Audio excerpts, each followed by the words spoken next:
if I work all my life and I pay my taxes on my income and then I die and I want to pass on what would be great if it were a $5 million estate to my kids, why should I pay the government again? Why should there be a 35 or 45 or 55% tax on that again? You aren't paying anything in that case because you'll be dead. The estate is, and that's less for my children. Well, the only question is, look. No, you're not answering my question. How is that fair? Megyn, you're going to have to let me answer the question. We're going to have a conversation that gets us anywhere. Go ahead. The only question here is not whether or not there should be a tax on that. The question is where the limit should be and how much should be withheld. No, I'll ask the question and you're not answering. Just tell me how is it fair? Ready? I am. The question is how much this adds to our debt. It adds an enormous amount. No one could be in favor of that and then come on your show and say, oh, I'm so concerned about the debt, because it's adding, I think it's $72 or $75 billion to aid 32,000 people. It doesn't strike you, but what's wrong with those 32,000? I mean, they earned that money. If they want to pass it on to their children. No, they did not. No, they did not. They They'll didn't be earn dead. the money? Is it not double taxation? Those people will be dead. Do you miss him a little bit? The debate lives on.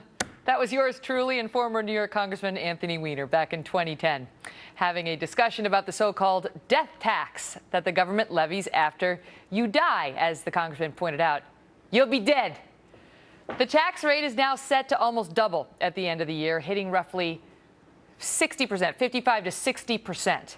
And what's more, millions more will have to pay it.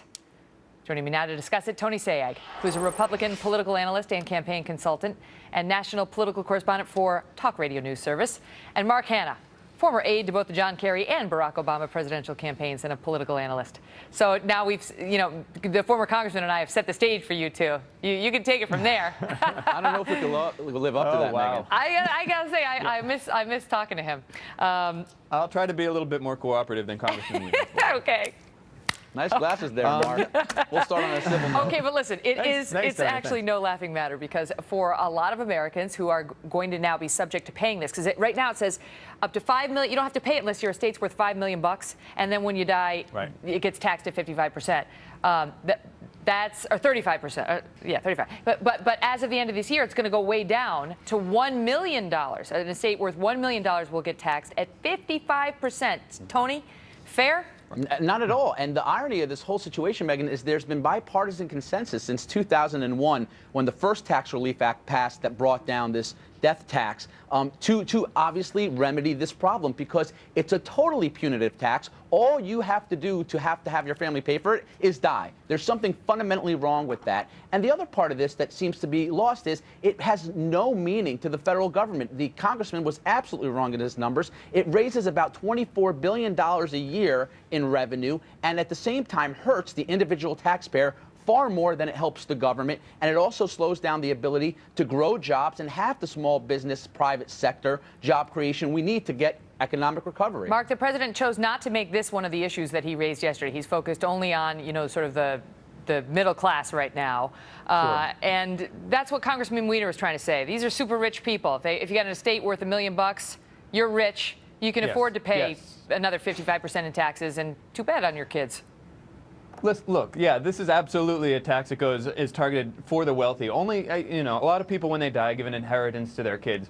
But the fact of the matter is this is only affecting 1% of those inheritances, even when it goes down to the $1 million mark. So if you're a viewer and you're watching at home and you're wondering whether this death tax is going to affect you, it's not. And in fact, it's such a misnomer. This sort of evil genius in the Republican Party, Frank Luntz, the Republican strategist, came up with this term death tax because he realized that he could scare so many people. Frank Luntz, the evil genius. Listen, he is an evil. Hey, I'll look, expound on who's going to be. Wait, let him finish his point, and then I'll go back to you, Tony. Yeah, look, to quote Creedence Clearwater here, who's going to be affected by this? It's the fortunate sons. It's the ones born silver spoon in hand. It's the one that basically didn't earn or didn't work for the money they've got. They inherited it. And it's that sort of aristocratic notion that we've tried are you keeping to that rebel myth against going? since the Are you Revolutionary keeping War that in this myth country. going? 1 in 5 Americans inherited their money, millionaires inherited their money. That means 4 in 5 actually earned it the old-fashioned way, living the American dream, which should be predicated on giving your children... But Mark is not talking about them. He's talking about their kids. He thinks their kids kids are spoiled brats and they shouldn't reap the rewards of their But parents' who do you hard work for, Megyn? Do you work for the state or do you work for your family? Tony goes and then who do you work for, the state or your family? Tony, and this Tony, only no, hurts. it's Tony's turn, and then you, Mark. Thank you. This is like Megyn's court today here. Look, you work. It affects family businesses, which means small businesses, farmers. This isn't about corporate psychons, who I know Mark and his colleagues don't like so much, who just put money in the bank and give their kids trust funds. Not to say that that's even the government's business in the first place. This is people who have slaved to get and earn what they have, who simply want to transfer the business that they grew and sacrificed for to the next generation with a minimum tax penalty. I think since there's been bipartisan consensus, we can agree. And Mark, you are now representing the fringe element even of the Democratic Party, since so many Democrats have agreed to reform this death tax since 2001. All right, let me just tee up the question to you this way, Mark, and then I'll give you the floor. The point I was trying to make with Anthony Weiner was, I pay taxes on my income. I already pay my income taxes. So then when I die, let's say, if I get paid $1 million and I pay, here in New York City, it'd be half that, right, to the government. Yeah. And then I die and I have an estate that ultimately is worth, let's say $2 million in the bank. Why, having paid on that money, should I have to pay another 55% of my estate? Why can't I just give it all to my kids? I already paid money on that, taxes on that money. The same reason you pay tax after you take your income tax as your small business person. If you sell your business, you pay taxes on the sale of the business. It's just, and most transactions in this country, for better or worse, get taxed, and that's how government gets its revenue and able to. So is death a transaction? We're not talking about. We're not talking about a death tax. If you want to talk about death tax, you can talk about Mitt Romney raising fees on funeral directors and for cremation services when he was governor of Massachusetts, among over 1,000 other fees and taxes that he raised while he was governor of Massachusetts. Could we this isn't a death this? tax. It's hey, Tony, you spoke. Let me speak. This isn't a death tax. It's a tax against massive inheritances from millionaires. Tony, do you think Paris Hilton should be getting a tax cut? This is not about Paris Hilton. While our economy. This is not about Paris Hilton. No, it is. She's one of the most prominent for you to represent that Okay, shows but wait, let me jump in. disconnect. Let me jump in, and I'll put it to you this way. Paris Hilton is, people always go to that because you think, I don't care if she gets any money from her parents. She's already super rich. But let's take me. Let's take me. I came from a very middle class family, very middle class. My dad was a teacher, my mom's a nurse. We didn't have any money, so I never had any money. I was, let's just say I had some credit issues back in the college and law school days. But now I'm making some good money because I worked hard and I got this big job at Fox News. So hopefully when I die, and we're proud of you. I will have $1 million estate. I'm hoping I really will. Yeah. I would like to give that to my kids, and I don't want to really give it to the feds. And you know the difference, Megyn? And you know the difference? Paris Hilton's father and family has set up trusts and have set up legal entities to avoid paying a lot of these taxes, because the super rich that Mark thinks this applies to don't really worry about the death tax. The people who worry about it are those who are leaving under $5 million estates and businesses and farms to their kids that they worked hard for, who can't necessarily figure out a way to protect that money. So you know what they're doing? They're buying insurance premiums, so when they die, the kids could use the insurance money to pay the taxes. That is wrong. That's actually very un-American, and I'm glad that so many Democrats agree with this reform.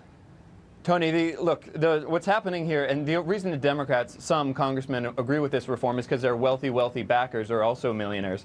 Look, family businesses, there's a myth that this is somehow going to hurt small family businesses. It's not. With some But what about me? Mark, tell me why I shouldn't be able to leave my estate to my kids after I've already paid 50% in taxes on it. Why can't I leave what's left over to my own children? Me, I'm not some rich millionaire. I'm a blue-collar gal at heart. Right. You can give them $1 million with no taxes on it. If you get a little bit more than $1 million, then the tax bracket is minuscule. The 55% figure you mentioned, that's for billionaires. This is when you personalized it. Let me personalize it. When my dad passed about 10 years ago, my two younger brothers and I each inherited a small, piece of land, a small acre of land. We didn't get taxed on that at all. So for you to call, or for Tony to call it a death tax, I think is offensive, because when I experienced a death in my family, nobody got taxed. It's a complete misnomer. I don't know your individual circumstance. I'm sure there was a death tax. I'm sure there was a value associated to the property, and you were taxed based on that value, Mark. But listen, let's go back to a study. The last study done in 2009 on this exact issue found that if you repealed the death tax, again, something that there's bipartisan support to do, you would create 1.5 million jobs. You would infuse $1.6 trillion of capital back into the small business economy. That is much more meaningful Tony, you can than the listen, I gotta go, but I want to tell the viewers this. I want to tell the viewers this, okay? Wait, I gotta go, but I want to tell you. So right now, you're not subject to this unless you have an estate over $5 million, and then you get taxed up to 35%. At the end of this year, it's going to lower. You have to, if you have an estate worth $1 million, then you get taxed at 55%.